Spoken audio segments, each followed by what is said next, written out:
Okay students, पिछले class में last video में हमने मैटर्स देखा था और उसके फिजिकल स्टेट देखे थे। तो मैटर वो सब्सटेंस होता है जिसमें मास होता है और वो स्पेस ऑक्यूपाई करता है, मतलब उसमें वॉल्यूम भी होता है। उसके बाद हम अपने सेंस से, एक या एक से ज़्यादा सेंस से उसे ऑब्जर्व कर सकते हैं और किसी भी चीज़ के लिए वो रेजिस्टेंस प्रोवाइड कर सकता है, तो उसे हम लोग बोलेंगे मैटर। अब जो ये मैटर है, इसके तीन फिजिकल स्टेट हमें पढ़ने हैं, सॉलिड, लिक्विड और गैस। ये तीनों हम लोग डिटेल में एक एक चैप्टर करके पढ़ेंगे। तो इसके बारे में हमने थोड़ा सा बेसिक आइडिया ले लिया। जो सॉलिड है, इसके डेफिनेट जो है वॉल्यूम होता है और शेप भी डेफिनेट होता है। लिक्विड का जो वॉल्यूम है वो डेफिनेट होता है, शेप डेफिनेट नहीं होते हैं। जो गैस हैं, इसके वॉल्यूम और शेप दोनों इनडेफिनेट होते हैं, दोनों में से कोई भी डेफिनेट नहीं होता है। सॉलिड में जो फोर्स ऑफ अट्रैक्शन है बिटवीन इन पार्टिकल्स या बोल सकते हैं मॉलिक्यूल्स या एटम, ये सबसे ज़्यादा होगा, गैस में सबसे कम होगा, लिक्विड में इंटरमीडिएट होगा। सॉलिड को हीट करेंगे तो लिक्विड बनेगा, लिक्विड को हीट करेंगे तो गैस बनेगा।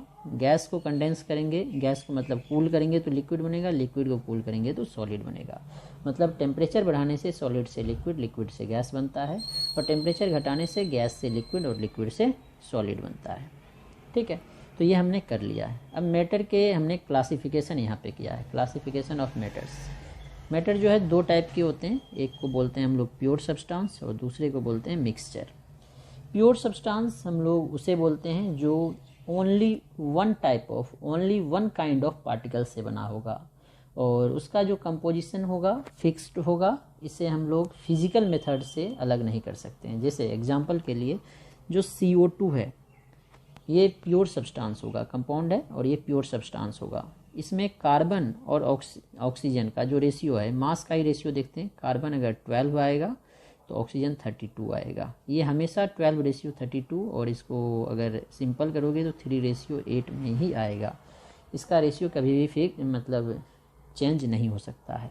और अगर हमें इसे सेपरेट करना है, CO2 को अगर सेपरेट करना है कार्बन और ऑक्सीजन को, तो इसे हम लोग फिजिकल मेथड से सेपरेट नहीं कर सकते हैं। फिजिकल मेथड का मतलब है यहाँ पे बॉयलिंग करना, इवेपोरेशन करना या कंडेंसेशन करना, फिल्ट्रेशन करना, कोई भी फिजिकल मेथड से नहीं कर सकते हैं। इसको केमिकल मेथड से हम लोग सेपरेट कर सकते हैं, केमिकल रिएक्शन करा के कर सकते हैं। ठीक है, उसके बाद मिक्सचर जो है दो या दो से ज़्यादा प्योर सब्सटेंस का कॉम्बिनेशन होता है। ऐसा सब्सटेंस होता है जिसमें दो या दो से ज़्यादा प्योर सब्सटेंस हो और इसका कंपोजिशन फिक्स्ड नहीं होता है। जैसे हमारा मतलब वाटर में सॉल्ट मिक्स किए, तो सॉल्ट एंड वाटर जो हमने लिया, NaCl को सॉल्ट NaCl लिया एंड वाटर, इसको मिक्स किए तो वाटर भी प्योर सब्सटेंस है, NaCl भी प्योर सब्सटेंस है, दोनों प्योर सब्सटेंस है। इसको मिक्स किए तो मिक्सचर बनेगा। और इसमें NaCl और वाटर का रेशियो हम लोग कुछ भी ले सकते हैं। हम लोग 5 लीटर वाटर में मतलब 100 ग्राम NaCl डिजॉल्व भी कर सकते हैं, या 4 लीटर वाटर में भी 100 ग्राम डिजॉल्व कर सकते हैं, 1 लीटर में भी कर सकते हैं। इसका कंपोजिशन हम लोग चेंज कर सकते हैं, जो उसके कंस्टिट्यूएंट पार्टिकल्स हैं। लेकिन जो कंपाउंड है, कंपाउंड का जो कंस्टिट्यूएंट पार्टिकल्स है, उसका रेशियो हम लोग चेंज नहीं कर सकते हैं। तो ठीक है, अभी हम लोग 1 बाय 1 करके डिफाइन करके भी लिखेंगे। अभी हम लोग क्लासिफिकेशन देख लेते हैं। पहले मैटर दो टाइप्स के हैं, प्योर सब्सटेंस एंड मिक्सचर। और जो प्योर सब्सटेंस है ये भी दो टाइप्स के हैं, एलिमेंट और कंपाउंड्स। और जो मिक्सचर है ये भी दो टाइप्स के हैं, हेट्रोजीनियस मिक्सचर और होमोजीनियस मिक्सचर। जो ये हेट्रोजीनियस मिक्सचर है इसे ही हम लोग सॉल्यूशन, होमोजीनियस मिक्सचर है इसे ही हम लोग सॉल्यूशन बोलते हैं। होमोजीनियस मिक्सचर को ही सॉल्यूशन बोलते हैं। तो सबको हम लोग 1 बाय 1 करके देखेंगे। और जो बच्चे ये एलिमेंट हैं, एलिमेंट को भी हम लोग फर्दर 3 टाइप्स में क्लासीफाई कर सकते हैं, metals, non metals and metalloids. ये भी 3 टाइप्स में क्लासीफाई हो सकता है, मेटलॉइड्स। इसके बाद जो हमारा कंपाउंड्स है, इसे भी हम लोग 2 टाइप में क्लासीफाई कर सकते हैं, organic compound and inorganic compound. Inorganic compound, इसे भी हम लोग 2 टाइप में क्लासीफाई कर सकते हैं, ऑर्गेनिक एंड इनऑर्गेनिक कंपाउंड। ठीक है, ये तो रहा हमारा क्लासिफिकेशन। अब इसमें हम लोग 1 बाय 1 करके सबको डिस्कस करते हैं। तो अब हमने प्योर सब्सटेंस को डिफाइन किया है, substances which are made up of only one kind of particles, जो एक ही टाइप के पार्टिकल से बना होगा, एंड हैज ए फिक्स्ड और constant composition and can not be separated into simpler substance by physical method. Chemical method से कर सकते हैं, फिजिकल मेथड से सेपरेट नहीं कर सकते हैं। जैसे फॉर एग्जांपल हमने अभी बताया, जैसे हमारे आयरन एलिमेंट है, कार्बन है, आयरन है, तो जो आयरन का एलिमेंट होगा, जो आयरन का रॉड है, उसमें सिर्फ आयरन ही होगा, कार्बन में सिर्फ कार्बन ही होगा। इसके बाद हमने बताया CO2, H2O एट्सेट्रा, ये सारे हमारे प्योर सब्सटेंस है। जैसे कि CO2 है, तो जो CO2 गैस होगा उसमें सिर्फ CO2 होगा, CO2 के अलावा दूसरा गैस नहीं होगा।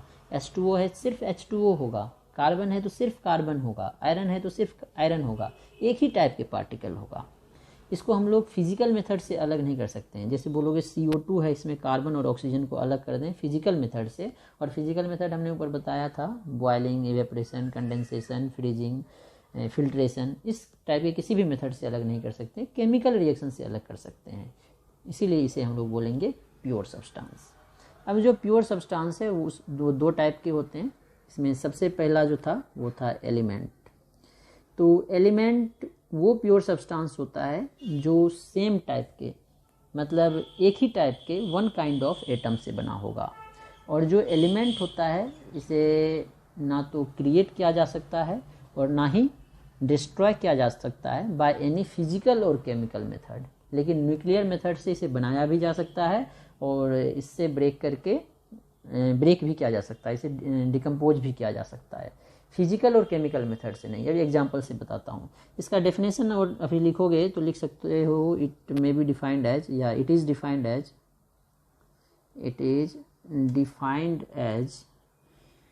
the pure substance, it is defined as the pure substance which is made up of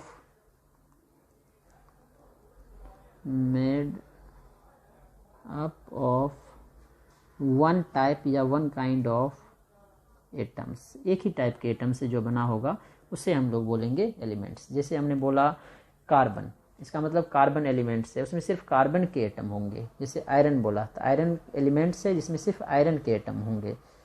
जैसे कि हमने अगर बोल दिया कोई, जैसे ओर है, आयरन के ओर हैं, तो उसमें आयरन के अलावा और भी कुछ हो सकते हैं, तो वो प्योर सब्सटेंस नहीं हो गया, वो मिक्सचर हो जाएगा। अगर एक ही टाइप के एलिमेंट मतलब एटम्स हैं तो वो होगा प्योर सब्सटेंस, और अगर प्योर सब्सटेंस में एक ही टाइप के एटम हैं तो उसे बोलेंगे एलिमेंट। और it can neither be created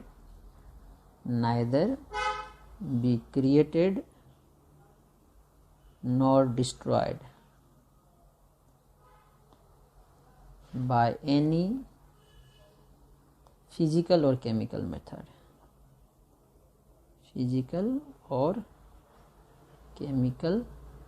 इसे किसी भी फिजिकल या केमिकल मेथड से ना तो बनाया जा सकता है और ना ही डिस्ट्रॉय किया जा सकता है। तो ये हमारा एलिमेंट है। फॉर एग्जांपल देते हैं, जैसे आयरन है, आयरन को हम लोग किसी भी फिजिकल या केमिकल रिएक्शन से नहीं बना सकते हैं और ना ही इसे डिस्ट्रॉय किया जा सकता है, आयरन, कॉपर, कार्बन एट्सेट्रा। लेकिन न्यूक्लियर रिएक्शन से इसे ब्रेक किया जा सकता है। जैसे यूरेनियम का हमने पिछले क्लास में एग्जांपल दिया, एक नया एग्जांपल ले लेते हैं, नाइट्रोजन 714 होता है। इस पे अगर हीलियम He24 से बम्बार्डमेंट करवाया जाए, हीलियम He2+ को हम लोग अगर इस पे 2+ चार्ज लगा दें तो ये होता है अल्फ़ा पार्टिकल। तो ये कन्वर्ट हो जाता है ऑक्सीजन का एटॉमिक नंबर 8 होता है, ऑक्सीजन 817, मतलब ऑक्सीजन के आइसोटोप होते हैं, ऑक्सीजन के 8, 16, 17, 18 तीन आइसोटोप होते हैं, ऑक्सीजन 17 में कन्वर्ट हो जाता है प्लस हाइड्रोजन दे देता है। ठीक है, तो मतलब ये कौन सा रिएक्शन हो गया? न्यूक्लियर रिएक्शन, क्योंकि इसमें न्यूक्लियस चेंज हो रहा है, नाइट्रोजन से क्या हो रहा है? ऑक्सीजन।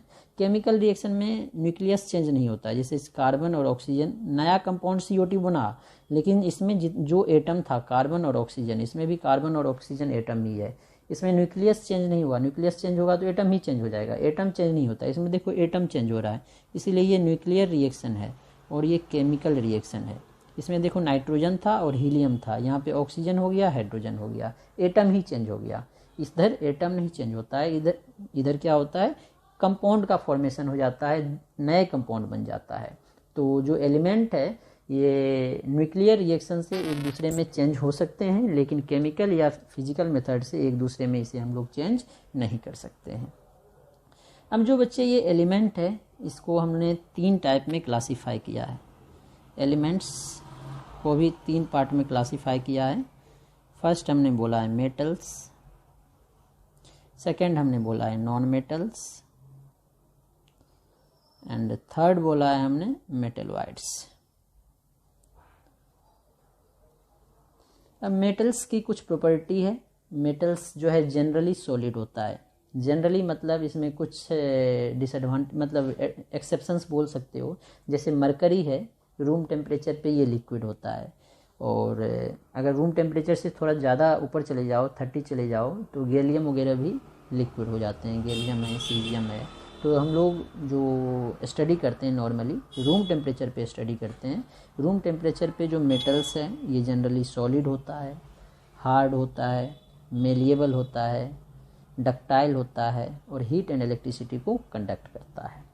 तो सबसे मैं शॉर्ट में लिख देता हूँ, ये जनरली लिख लेना है इसमें, क्योंकि ये हमेशा ये नहीं होते हैं। जनरली सॉलिड होता है, ठीक है। ये सॉलिड तो पता ही चल गया। मेलिएबल, मेलिएबल का मतलब है अगर हम लोग इसे एक्सटर्नल फोर्स लगाएं तो ये शीट में कन्वर्ट हो जाएगा, ठीक है। इसके बाद इसकी डक्टिलिटी, ये डक्टाइल होता है। इसकी प्रॉपर्टी होती है ये डक्टाइल होता है, मतलब इससे जो है वायर बनाया जा सकता है, ये डक्टाइल है। हाई टेंसाइल स्ट्रेंथ होता है। हाई टेंसाइल स्ट्रेंथ मतलब जो इसके वायर बनाए ये आसानी से ब्रेक नहीं करेगा। हाई टेंसाइल स्ट्रेंथ, ठीक है। इसके बाद ये हीट एंड इलेक्ट्रिसिटी को कंडक्ट करेगा। Conduct heat and electricity, heat and electricity. और क्यों कंडक्ट करेगा ये हम आगे डिटेल में पढ़ेंगे। थोड़ा सा बता देते हैं। जो मेटल है इसके आउटर मोस्ट सेल में जो है फ्री इलेक्ट्रॉन्स होते हैं जो आसानी से मूव करता है। तो कोई भी सब्सटेंस अगर इलेक्ट्रिसिटी या हीट को कंडक्ट कर रहा है उसका मतलब है उसमें या तो फ्री इलेक्ट्रॉन्स है या फ्री आयंस है। तो मेटल जो है इसमें फ्री इलेक्ट्रॉन्स होते हैं, इसीलिए हीट एंड इलेक्ट्रिसिटी को कंडक्ट करता है। इसका एग्जांपल लिखें तो जैसे आयरन हो गया, कॉपर हो गया, एल्युमिनियम हो गया, जिंक हो गया, एट्सेट्रा। मरकरी भी मेटल है लेकिन वो लिक्विड स्टेट में होता है, तो पहले वाला भी एक्सेप्शन हो गया। अब नॉन मेटल की कुछ प्रॉपर्टी होती है। नॉन मेटल जो है जनरली नॉन लस्ट्रस होता है, लेकिन इसमें भी एक एक्सेप्शन है, ये नॉन LUSTROUS, नॉन लस्ट्रस। लेकिन जो हमारा ग्रेफाइट है ये लस्ट्रस होता है, ये साइन करता है, ठीक है। तो इसमें भी डिसएडवांटेज है नॉन लस्ट्रस में। तो ये सारे जो डिसएडवांटेज है इसे ध्यान में रखना। ये ब्रिटल होता है, मतलब ब्रिटल का मतलब है अगर हम लोग एक्सटर्नल फोर्स लगाएं तो ये टुकड़े टुकड़े हो जाएंगे, मतलब छोटे छोटे पीस में टूट जाते हैं। जैसे सॉल्ट का कोई रॉक होता है, रॉक सॉल्ट, जैसे नमक का सॉल्ट, नमक है ना NaCl जो हम लोग घर में खाते हैं। तो जो पाकिस्तानी नमक होते हैं इस पर अगर आप थोड़ा सा भी फोर्स लगाओगे तो ये ब्रेक कर जाएगा, मतलब ये ब्रिटल होता है। जैसे कांच होता है उस पर फोर्स लगाओगे तो टूट जाएगा, ब्रिटल होता है। लेकिन इसमें भी एक डिसएडवांटेज है, जो डायमंड है ये ब्रिटल नहीं होता है। डायमंड बहुत हार्ड होता है और ये ब्रिटल भी नहीं होता है डायमंड। तो नॉन लस्ट्रस में ग्रेफाइट एक्सेप्शन हो गया, ब्रिटल में डायमंड एक्सेप्शन हो गया।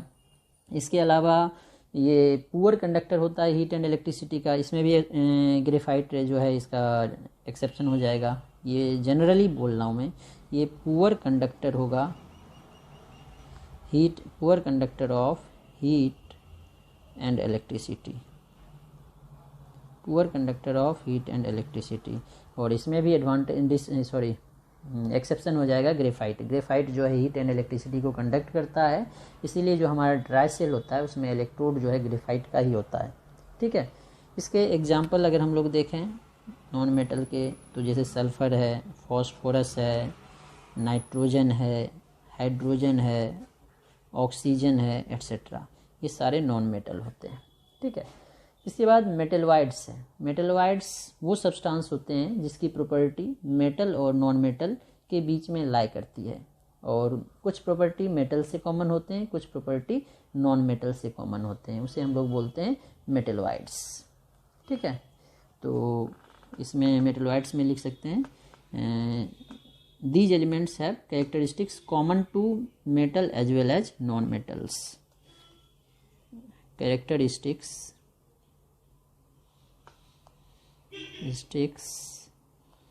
कॉमन टू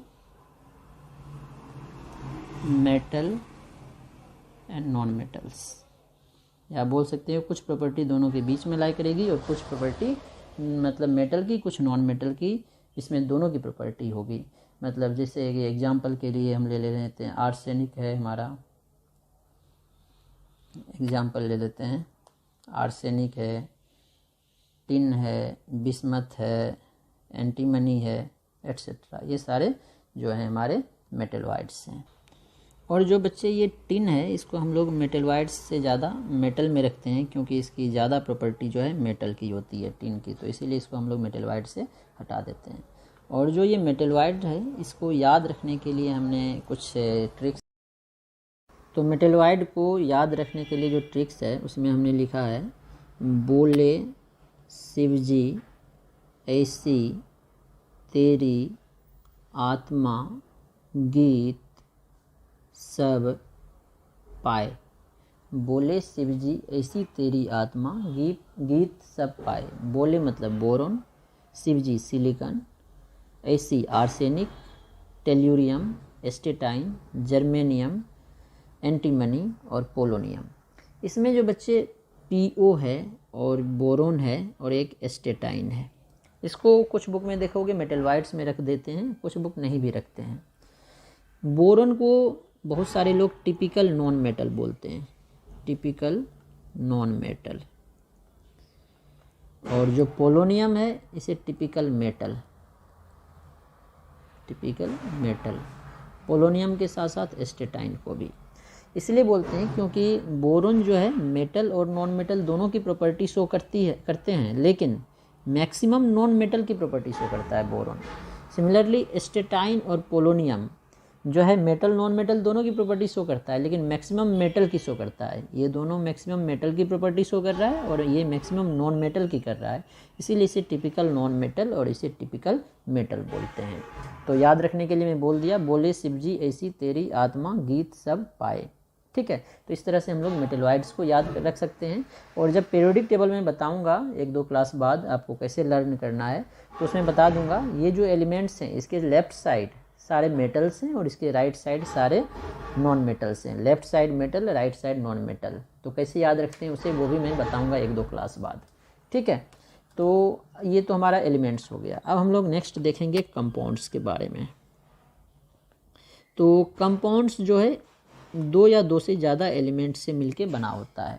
तो इसको जो हम लोग डिफाइन करते हैं pure substance which can be decomposed into simpler substance by suitable chemical method। Physical method से नहीं, केमिकल मेथड से इसे हम लोग डिकम्पोज कर सकते हैं। जैसे कोई कंपाउंड है जैसे H2O है, इसको अगर केमिकल मेथड से इलेक्ट्रोलाइसिस वगैरह करते हैं, हाइड्रोजन चैप्टर में मैं आपको बताऊंगा हाइड्रोजन के प्रिपरेशन में H2O का जब इलेक्ट्रोलाइसिस करते हैं तो हाइड्रोजन और ऑक्सीजन में ये सेपरेट हो जाता है। तो जो हमारे कंपाउंड हैं इसको हम लोग केमिकल मेथड से सेपरेट कर सकते हैं, लेकिन फिजिकल मेथड से नहीं कर सकते हैं। और जो कंपाउंड है ये 2 या 2 से अधिक मेटल के फिक्स्ड या डेफिनेट प्रोपोर्शन में, मास के डेफिनेट प्रोपोर्शन में कॉम्बिनेशन के कारण कंपाउंड बनता है। जैसे अभी हमने CO2 देखा था, CO2 में बताया था हमने कार्बन और ऑक्सीजन 3:8 रेशियो में हमेशा होगा। तो मैं इसको पहले डिफाइन कर देता हूँ आपको। तो यहाँ पे हमने कंपाउंड्स को डिफाइन किया है, it is defined as a pure substance. ये भी एक प्योर सब्सटेंस है, प्योर सब्सटेंस के ही टाइप हैं कंपाउंड्स और एलिमेंट्स दोनों। Which can be decomposed into simpler substance by some suitable chemical methods. Chemical method से इसे डिकम्पोज कर सकते हैं, जैसा कि हमने अभी बताया भी। ए compound is formed by combination of 2 और मोर एलिमेंट्स। कोई भी कंपाउंड 2 या 2 से ज़्यादा एलिमेंट्स से बना सकते हैं in a definite proportion by mass. For example अभी हमने जस्ट अभी एग्जाम्पल बताया था आपका CO2 का। CO2 में देखो कार्बन अगर 12 ग्राम होगा तो ऑक्सीजन 32 ग्राम होगा। तो क्या रेशियो आ गया 12:32, दैट इज 3:8। सिमिलरली इसमें देखो कितने एलिमेंट है, एक कार्बन है एक ऑक्सीजन है। दो से ज़्यादा एलिमेंट भी हो सकता है, जैसे H2SO4 है, इसमें हाइड्रोजन है, सल्फ़र है, ऑक्सीजन है, 3 एलिमेंट हो गया। अब इसके मास का रेशियो देखो, हाइड्रोजन का 2 आएगा, सल्फ़र का 32 आएगा, ऑक्सीजन का 64 आएगा। तो इसका रेशियो क्या आ गया, 1:16 रेशियो 32। तो ये फिक्स्ड रेशियो रहेगा। Sulphuric acid H2SO4 sulphuric acid में हाइड्रोजन, सल्फ़र और ऑक्सीजन का जो मास का रेशियो आएगा हमेशा 1:16:32 आएगा। सिमिलरली वाटर ले लेते हैं। वाटर में जो हाइड्रोजन और ऑक्सीजन के मास का रेशियो आएगा ये आएगा 2 हाइड्रोजन का 2 है तो ऑक्सीजन का 16, दैट इज़ 1:8 आएगा हमेशा। तो ये फिक्स्ड रेशियो आएगा, तो हम लोग इसे बोलेंगे कंपाउंड। अब जो बच्चे ये कंपाउंड है इसको भी हम लोग 2 टाइप में क्लासीफाई करते हैं, organic compound and inorganic compound. अब हमने कंपाउंड्स को क्लासीफाई किया है 2 पार्ट्स में, एक है ऑर्गेनिक कंपाउंड और दूसरा है इनऑर्गेनिक कंपाउंड। तो इसके बारे में हमने वैसे पिछले क्लास में भी थोड़ा सा डिस्कस किया था। ऑर्गेनिक कंपाउंड वो होते हैं जो लिविंग ऑर्गेनिज्म से आता है, obtain from living organism. Inorganic वो होता है जो नॉन लिविंग ऑर्गेनिज्म से आता है। और जो लिविंग ऑर्गेनिज्म से आता है उसमें जो कंपाउंड्स होते हैं वो कार्बन के कंपाउंड्स होते हैं मेनली, और मेनली हमने बताया था हाइड्रोकार्बन।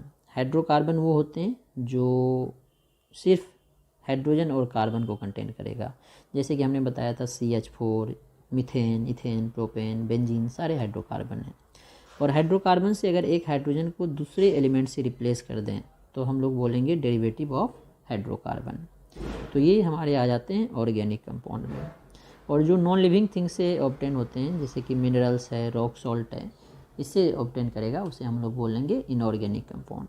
अब इनऑर्गेनिक कंपाउंड का अगर एग्जांपल दोगे तो जैसे हमारा कॉमन सॉल्ट हो गया, कॉमन सॉल्ट हम लोग बोलते हैं सोडियम क्लोराइड NaCl को, इसे ही हम लोग टेबल सॉल्ट भी बोलते हैं।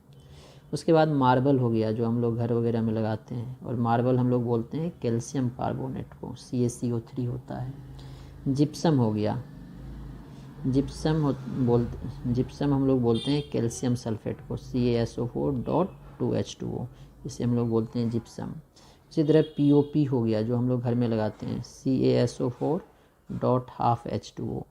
तो ये सारे जो हैं इनऑर्गेनिक कंपाउंड हो गया। ऑर्गेनिक कंपाउंड लिविंग ऑर्गेनिज्म से जो हम लोग लेते हैं, जैसे कि हमारा एग्जांपल के लिए बोल सकते हैं प्रोटीन्स हो गया।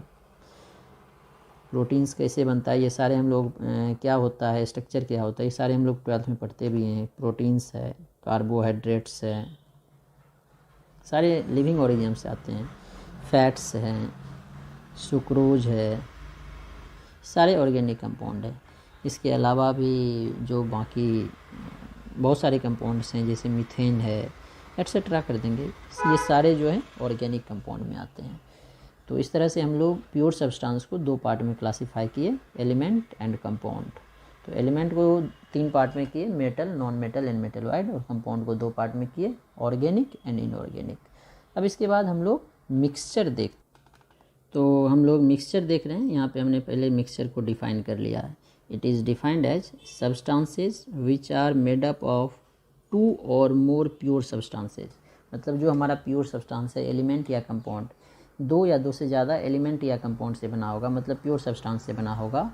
और ये वेरिएबल, जैसा कि हमने स्टार्टिंग में बताया था, they can possess variable composition and can be separated into constituent components by some suitable physical method. जैसे एग्जांपल के लिए हमने जो लिया था स्टार्टिंग में वही ले रहा हूँ।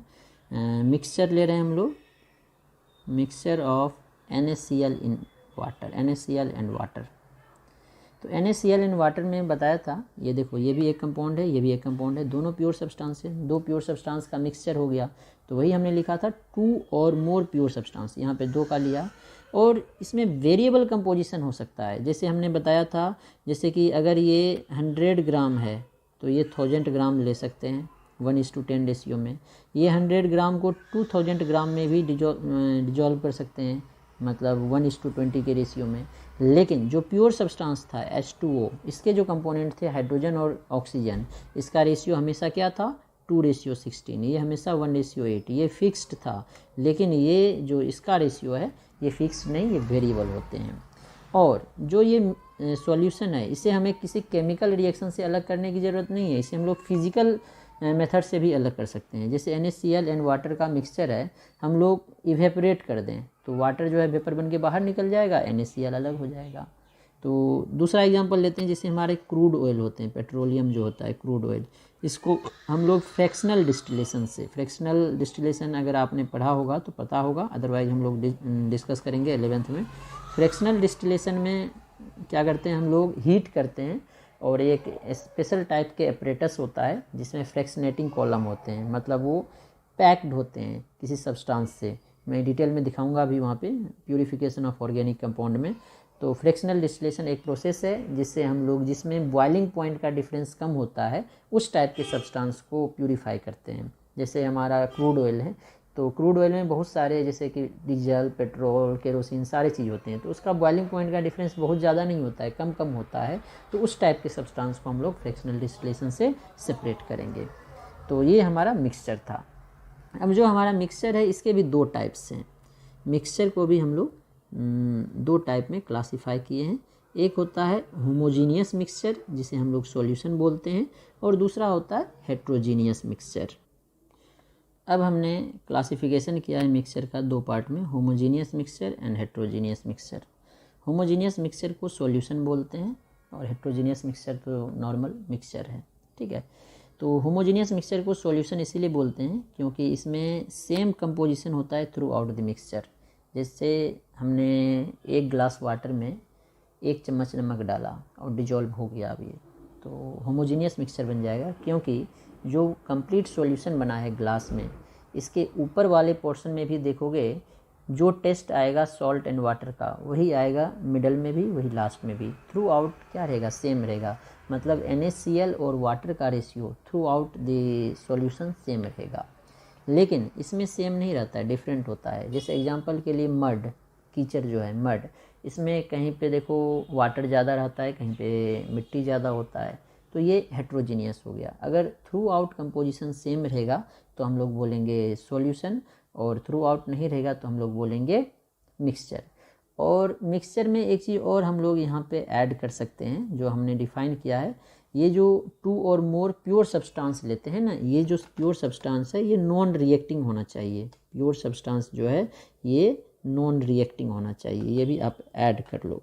नॉन रिएक्टिंग, ये आपस में रिएक्ट नहीं करना चाहिए। प्योर सब्सटेंस जो है नॉन रिएक्टिंग, क्योंकि अगर ये आपस में रिएक्शन कर लेगा तो ये नया कंपाउंड बना लेगा, फिर मिक्सचर नहीं बनाएगा। तो जो प्योर सब्सटेंस है ये नॉन रिएक्टिंग होने चाहिए। और जो मिक्सचर हैं, मिक्सचर में अगर उसके कंपोजिशन जो, जैसे हमने NaCl और वाटर लिया, ये through out the solution same है तो उसे हम लोग बोलेंगे होमोजीनियस, और अगर सेम नहीं है तो हेट्रोजीनियस। होमोजीनियस मिक्सचर को ही हम लोग सॉल्यूशन बोलते हैं। और जो होमोजीनियस मिक्सचर होता है, सॉल्यूशन होता है, इसके कंपोनेंट को हम लोग अपनी आँख से या माइक्रोस्कोप से भी नहीं देख सकते हैं, लेकिन जो हेट्रोजीनियस होता है उसे हम लोग अपनी आँख से ही देख सकते हैं। जैसे कि मड है, मड में वाटर और सॉइल अपने आप दिख जाता है। तो एग्जाम्पल के लिए हम लोग लिख सकते हैं, इसका एग्जाम्पल हो गया मड, इसका एग्जाम्पल हम लोग ले सकते हैं सॉल्ट इन वाटर, या सिंपल इसको सॉल्ट इन वाटर मतलब सी वाटर हो गया। इसके अलावा एयर हो गया, इसके अलावा हमारा स्टील, ब्रास, ये सारे जो हैं होमोजीनियस मिक्सचर हो गए। हेट्रोजीनियस में मड वाला बता दिया। इसके बाद हमारा सैंड एंड वाटर हो गया, सैंड और वाटर, ये भी हेट्रोजीनियस मिक्सचर बनाएगा, एट्सेट्रा। ये हमारे होमोजीनियस और हेट्रोजीनियस मिक्सचर हो गए। अब इसके बाद हम लोग नेक्स्ट वीडियो में देखेंगे empirical and molecular formula. Empirical और मॉलिक्यूलर फार्मूला हम लोग डिटेल में 11th के सिलेबस में भी पढ़ेंगे, लेकिन जो हमने थोड़ा सा पढ़ा है उसका कंसेप्ट थोड़ा सा भी क्लियर करेंगे। ओके स्टूडेंट्स, अब हम लोग देख रहे हैं नेक्स्ट टॉपिक आज के लिए, molecular formula and empirical formula. वैसे मॉलिक्यूलर फार्मूला और एम्पिरिकल फार्मूला हमें 11th में डिटेल में पढ़ना है, और हमें क्वेश्चन में परसेंटेज गिवन होगा एलिमेंट्स का, तो पूछेगा इसका एम्पिरिकल फार्मूला क्या होगा, मॉलिक्यूलर फार्मूला क्या होगा, ये सारी चीज़ें हम लोग डिटेल में देखेंगे। लेकिन अभी जो आपने 9th-10th के बेसिस पे पढ़ के आया है, उसी बेसिस पे हम लोग यहाँ पे रिवाइज कर लेते हैं मॉलिक्यूलर फार्मूला को और एम्पिरिकल फार्मूला को। तो जो बच्चे मॉलिक्यूलर फार्मूला है, शॉर्ट में मैं MF लिख रहा हूँ। मॉलिक्यूलर फार्मूला किसी भी कंपाउंड का अगर हम लोग मॉलिक्यूलर फार्मूला बता रहे हैं, सेट मतलब मान लो जैसे हमारा बेंजीन है, इसका मॉलिक्यूलर फार्मूला हम लोग बोलते हैं C6H6 है। तो इसका मतलब है जो बेंजीन है उसमें 2 एलिमेंट है, एक C एक H। C का मतलब कार्बन, दूसरा H का मतलब हाइड्रोजन। तो C6 मतलब कार्बन के 6 एटम्स हैं और हाइड्रोजन के भी 6 एटम्स हैं। तो किसी भी कंपाउंड का जो हम लोग मॉलिक्यूलर फार्मूला बोलते हैं, इसका मतलब है उस कंपाउंड में जितने भी एलिमेंट्स हैं उसके एग्जैक्ट जो मतलब एक्चुअल कितने नंबर ऑफ एटम्स प्रेजेंट हैं, that is known as molecular formula. और एम्पेरिकल फार्मूला किसी भी कंपाउंड का जो हम लोग बोलते हैं, एम्पेरिकल फार्मूला में हम लोग exact number of atoms of element नहीं बोलते हैं, इसमें हम लोग सिंपल होल नंबर रेशियो लेते हैं जितने भी एलिमेंट्स प्रेजेंट हो। तो पहले मैं इसका डेफिनेशन लिख के आपको बताता हूँ। तो अब हमने मॉलिक्यूलर फार्मूला को डिफाइन किया है। It is defined as formula which gives the actual number of atoms of various elements present in the molecule of the compound। किसी भी कंपाउंड में, जैसे हम लोग एक कंपाउंड लेते हैं बेंजीन, एग्जाम्पल के लिए बेंजीन का मॉलिक्यूलर फार्मूला हम लोग C6H6 बोल रहे हैं। C6H6 मतलब इसमें 2 एलिमेंट हैं, एक कार्बन है दूसरा हाइड्रोजन है। C का मतलब कार्बन, H का मतलब हाइड्रोजन। 2 एलिमेंट बेंजीन में प्रेजेंट हैं, कार्बन के 6 एटम और हाइड्रोजन के 6 एटम। तो मॉलिक्यूलर फार्मूला जो है हमें एग्जैक्ट नंबर ऑफ एटम्स देता है किसी भी मॉलिक्यूल में किसी भी एलिमेंट के कितने प्रेजेंट हैं। तो इसका मतलब है C6H6 का मतलब है जो बेंजीन है इसमें कार्बन के 6 एटम हैं और हाइड्रोजन के भी 6 एटम हैं। इसके बाद जो दूसरा आता है वो हमारा आता है एम्पेरिकल फार्मूला। तो जैसा कि अभी हमने बताया, एम्पेरिकल फार्मूला में हम लोग एग्जैक्ट नंबर ऑफ एटम्स नहीं बताते हैं, इसमें हम लोग बताते हैं simplest ratio, simple whole number ratio. इसे जो हम लोग डिफाइन करेंगे, formula which gives the simplest whole number ratio of atoms of various element present in the molecule of compound. Exact number of ratio नहीं। जैसे अभी हमने बेंजीन लिया था, बेंजीन का फॉर्मूला क्या है C6H6। अब इसमें देखो 6 दोनों में कॉमन आ जाएगा, तो इसका जो एम्पेरिकल फार्मूला है वो C6H6 नहीं होगा, वो CH हो जाएगा और C6H6 इसका मॉलिक्यूलर फार्मूला होगा। तो एम्पेरिकल फार्मूला को भी मैं डिफ़ाइन कर देता हूँ। अब एम्पेरिकल फार्मूला को भी हमने डिफ़ाइन किया है। It is defined as the formula which gives the simplest whole number ratio of atoms of the various elements present in the molecule of compound. जैसे हमने बेंजीन बोला, एग्जैक्ट फार्मूला जो होता है इसका मॉलिक्यूलर फार्मूला C6H6 होता है molecular formula.